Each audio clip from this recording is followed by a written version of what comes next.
Yo, what is going on, guys? It is Sam or Burns, and welcome to the South Alabama Dynasty. We are here in Week 6. The Jaguars have a 1-3 record so far, looking to improve to 2-3 with a win against Troy. We're just doing some recruiting right now as we offered a scholarship to Jesse Williams, I believe that guy's name was. And then we're looking at Tyler Duncan. We're way behind on him, but I added a few points to him anyways because I felt like a scrambling quarterback would be good, because Ncaa, he's not really a scrambler. He has some speed, but he's done pretty well for us so far this year. And we got two guys ready for a visit. We got Ty Young and Matt Harris, and Matt Harris is a JUCO, but he immediately would become the best player on my team. So definitely one of the best players on my team. So definitely a guy I want to get, even though he's a JUCO. So we're going to go ahead and schedule Ty Young for a game against UL Monroe in Week 13, I believe that is. And then we're going to go ahead and schedule Matt Harris for a game against Kent State. Both of those games I think are winnable games. We'll see what happens. And we're going to look at the top stories here as Washington State upsets Stanford. Huge upset there. And then obviously we saw that throughout my studio updates last week. Central Florida upsetting the number 3 Gamecocks as Georgia slides into that number 3 position. And just going through here and looking at the rest of the top stories, we're going to go ahead and move on to the top 25 as Boise State's up to number 8 in the polls. I just love seeing them continually climbing up the polls because obviously they're my favorite team. But you see the rest of the top 25 here. Alabama at number 12. Definitely weird to see that. But they got a 35-3 win against Ole Miss, so they've now won 2 straight. And they're back up to number 12 in the polls as Clemson, Kansas State, as the rest of the teams are going to round out. And there's Stanford losing by 10 points to Washington State. Big upset right there. And that will round out the top 25 right there with 4-0 NC State. So then you see Ole Miss, number 19, drops out after a loss to Alabama. And then we're going to go ahead and look at the Sun Belt standings. Straight out of Boston is Georgia State Panthers, 3-1 after a bye week last week. Remain at 3rd place in the Sun Belt. We are in 7th place after with a 1-3 record. We are 0-1 in the Sun Belt so far. And then you'll see the Heisman Watch, Braxton Miller, Johnny Manziel, Jay Ajayi. That should not be Jay Ajayo. It was a typo in the rosters. And then Taylor Martinez and Carlos Hyde, who ironically got dismissed from Ohio State. But anyways, we're looking at the team stats. We look pretty good on offense so far. We're number 1 passing offense. You can go back and you want to see that if you do want to see that. But you see that 3 or 4 prospects visiting. And you'll see both of our top players right here. And we're going to go ahead and get into this game against Troy. Should be a tough one. They aren't having the best season, but we'll see what happens. Hi everybody, Reese Davis with you, bringing you the EA Sports NCAA Football 14 pregame show presented by Nissan. Innovation that excites. The Jaguars have been mired in this deep funk, and sometimes when things start going wrong, the harder you work, the worse it gets. At least it seems that way. They have to find a way to relax, play to their capabilities, and try to find something that can give them a little bit of confidence. We've done all we can do here. Time to tee it up. Let's send it out to Brad and Kirk for the call. David and I will be with you at halftime.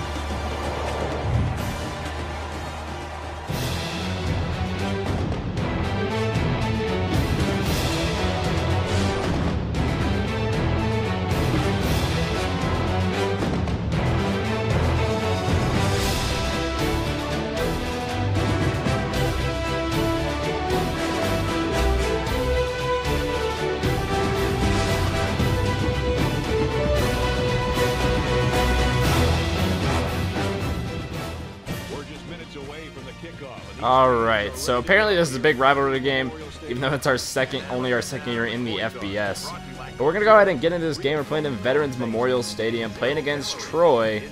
Obviously, as you saw in the pregame, we're in a slide. If you listen to that pregame, we're definitely in a slide. We've lost 3 straight games. We're down to 1-3. And 2 great defensive plays right there to start the game as they've lost 4 yards on their first 2 rushes. That would lead to a punt, and here comes Ross Ncaa. He had a great game last week against Tennessee.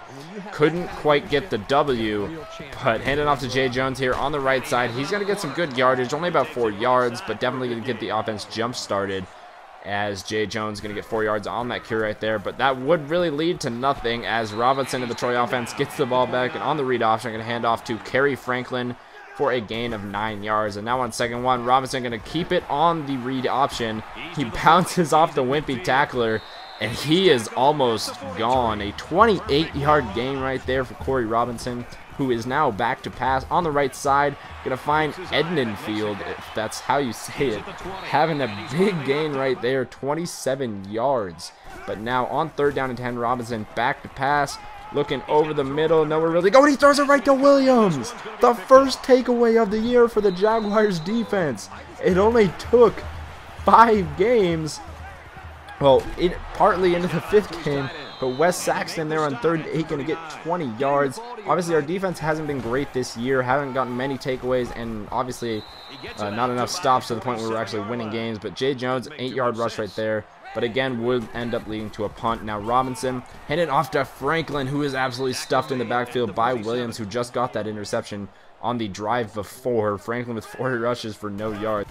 But here we go, 2nd down and 15. Robinson back to pass on the left side. Gonna find Edenfield, and he will not quite score, but Troy would end up getting the touchdown on that drive. A 48-yard reception, good enough for 7 points later on the drive. Now Matheny trying to answer. Back to pass, shakes a tackler, shakes another tackler, but he is sacked for a loss of 11 yards. Not much that Ross Matheny could do right there, as the Jaguars offensive line could not hold off the Trojans defense. And the ball back to the Trojans. Dondrell Harris on the catch right there, gain of 9 yards. And now on 2nd and 3, Robinson screen pass on the left side to Worthy, not James Worthy, that is Chandler Worthy, with a 5-yard reception. But at the end of the first quarter, the Trojans lead the Jaguars 7-0.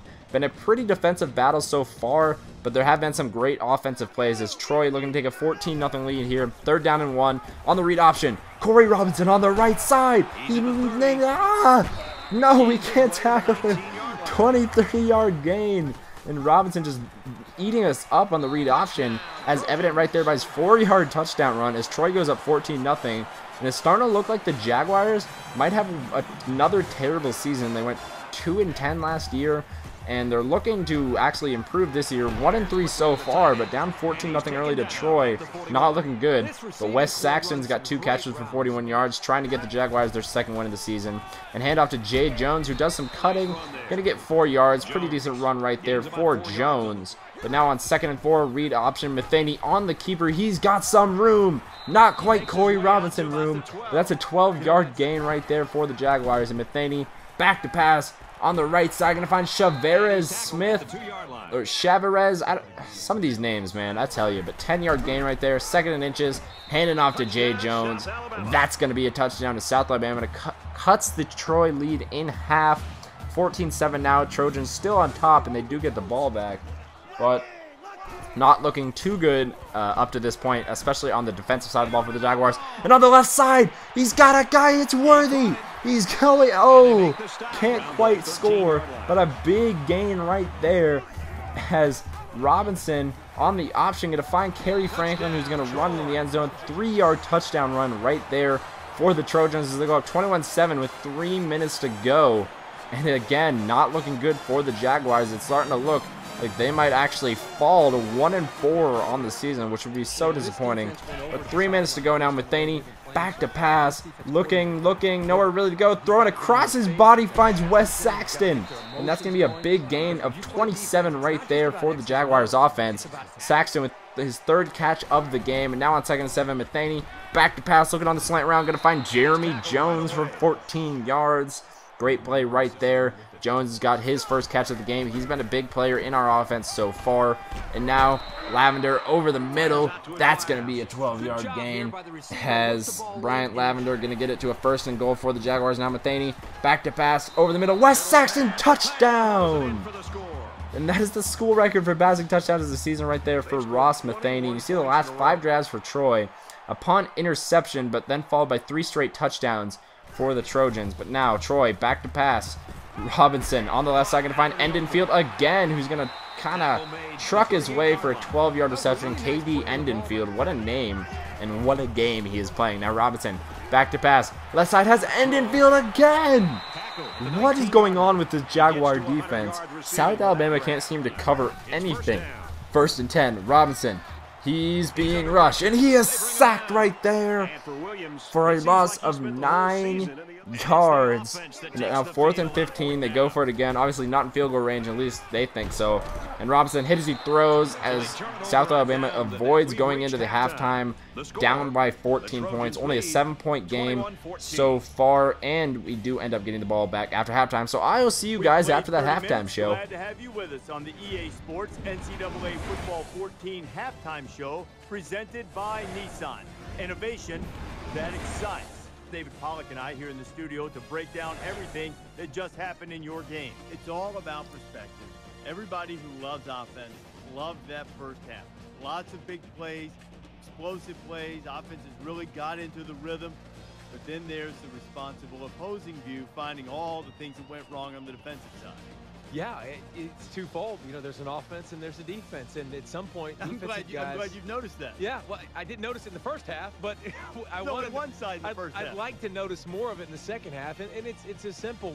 When a wide receiver catches a slant at 7 yards and takes it 70, there's a problem. Somebody needs to hit the guy. Somebody needs to be a little bit physical. Somebody needs to be willing to tackle the guy and bring him to the ground. Too many missed tackles, too many explosive plays, and if you play defense like that, you should probably look in behind. So anyways, down 7 here starting on the second half. We got a screen pass on the left side for Jay Jones. He's going to get some good yardage. Going to be a 13-yard gain there for Jones on the screenplay. And now 2nd and 9 for Ross Matheny. Back to pass over the middle to find TJ Glover. That's going to be an 11-yard gain right there. We haven't heard much of Glover. He is the kick returner, and he had that one big kick return against Western Kentucky. But other than that, he hasn't played too much of a role in our offense this year. But, you know, we'll see what goes on. Matheny right there. He's definitely got some room. Great gain right there for Ross Matheny. Down to the 4-yard line about, as Matheny right there on the run. Now going to hand off to Jay Jones, and he's going to run into the end zone for his 2nd touchdown of the day. We got ourselves a tie ball game, and maybe it's not so bleak after all. Maybe I was being a little bit pessimist. We got our studio update right here. Texas State beating UL Lafayette. The only reason that's actually relevant is those are both Sun Belt teams. Texas State winning that game by 5 points. Great win right there by the Bobcats. So we'll see what else goes on in the realm of college football if we get any more studio updates. But look who got another pick, or threw another pick. I don't know. I don't care. Another takeaway for this Jaguar defense. It had been a long time coming as Clifton Cruz getting the interception, but a long time coming for the Jaguar defense to finally force some turnovers, and 2 of them coming in week 6 right here. But we got 2nd down and 14. Matheny back to pass over the middle, finds Corey Bastida. 153 yards passing so far for the Jaguars. 23-yard gain, Corey Bastida. Now 3rd down and 12. Matheny back to pass over the middle. He's got Wes Saxton. 21-yard touchdown reception for Saxton, and that is Matheny's 2nd touchdown of the half. And you'll see his 1st and 2nd half comparisons right here. Looking pretty good so far in the 2nd half, but Corey Robinson trying to get Troy to reclaim the lead. They have actually led up 21 unanswered points. It was 21-7 at one point in the first half. And on 3rd and 6, he completes it to Dondrell Harris, but can't quite get a 1st down. So South Alabama gets the ball back, up 7, with a chance to make some noise. And he's got a guy over the middle. It's Brian Lavender on the same play that almost helped us come back against Tennessee. 1st down and 10 now for Matheny. Over the middle, he's got Jeremy Jones, who's got some room. 15-yard gain for the Jaguars. And I am pumped right now. 2 catches right there for Jones. Now Matheny in the shotgun, looking over the middle. He's got a man on the slant route. It is Chavarez Smith. Touchdown Jaguars. Make it 28 unanswered points as the Jaguars go up 35-21. And Stanford surviving the upset for a 2nd straight week. They lost to Washington State this week. Not going to lose to Washington this week. But you see 3 sacks and 2 picks so far for this Jaguar defense. Looking good so far. As Robinson thrown to the ground, make it 4 sacks. Corey Robinson, 3rd and 17. The 2nd sack right there for Pat Moore. And it's going to be a punt right now. 4th down and 4. And the snap, it's to the upback. Lee, did he get it? No, it's a turnover on downs.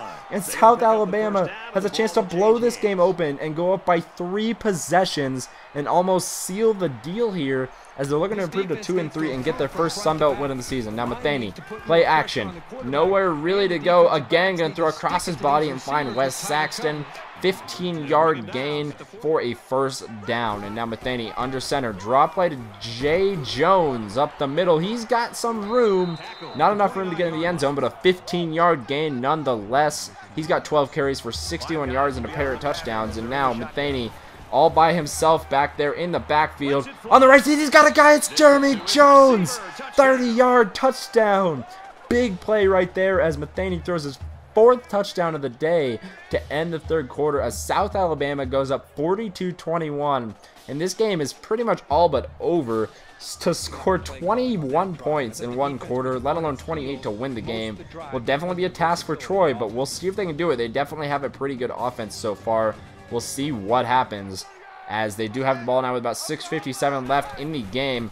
Cruz on the rush. He's going to sack Corey Robinson.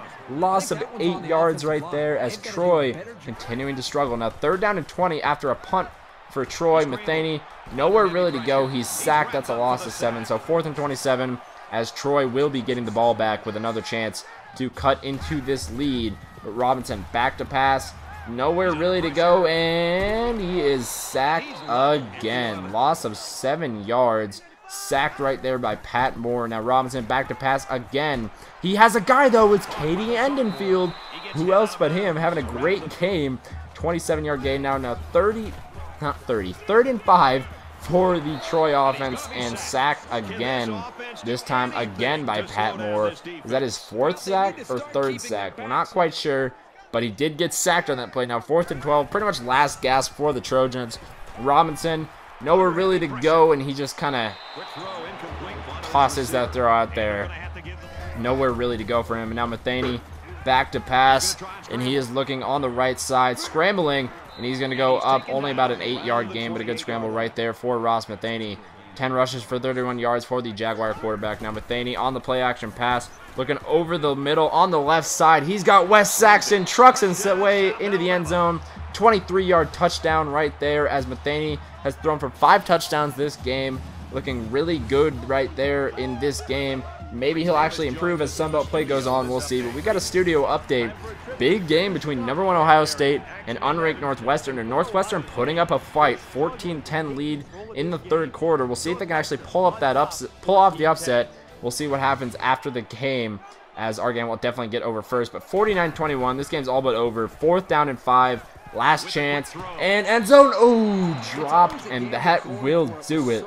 The Jaguars get a victory and break a 3-game slide as they improve to 2-3 on the season. Now 1-1 in Sunbelt play, which is definitely going to help them. A great comeback too. They were down 21-7 at one point, scoring 42 unanswered points. Absolutely dominant as the defense stepped up, the offense stepped up as they usually do, and Matheny and the Jaguars do get the victory. So we're getting to that point of the year where we're starting to get some more recruits coming in. We'll see what happens as, definitely want to improve over this year's season. A 1-3 start's not really what we wanted, and the loss to Western Kentucky definitely hurt, but we do have some tough games down the road. The game, obviously, everyone's looking forward to, including myself. Week 14, South Alabama will be visiting Georgia State. It'll be straight out of Boston, taking on me. I know everyone's excited for that game. I know I'm excited for that game. Well, we're pretty much halfway there. We're 6 weeks through the season, and you're almost... hopefully we don't play last week of the season every year, but straight out of Boston, I do have some plans for some conference realignment after the season, so stay tuned for that. But a 49-21 victory for the Jaguars, absolutely dominant performance.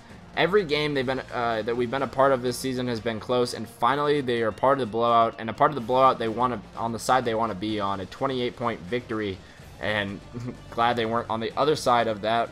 But you're gonna go ahead and see some games around the country right here and see what happened with that Ohio State game. Ohio State stays #1 with a 3-point victory over Northwestern. And Notre Dame taking out Arizona State. And other than that, nothing too interesting. You'll see your players of the game are Ross Matheny and Pat Moore for the Jaguars. And a couple of injuries right there for Troy. I'm not sure if they had injuries before, but we got some coach upgrades. I'm going to go ahead and get the closer, as we have 2 upgrades. We're up to a level 6. I'm going to get the closer and then go ahead and get Road Warriors. So thank you guys for watching, and I'll see you guys next time.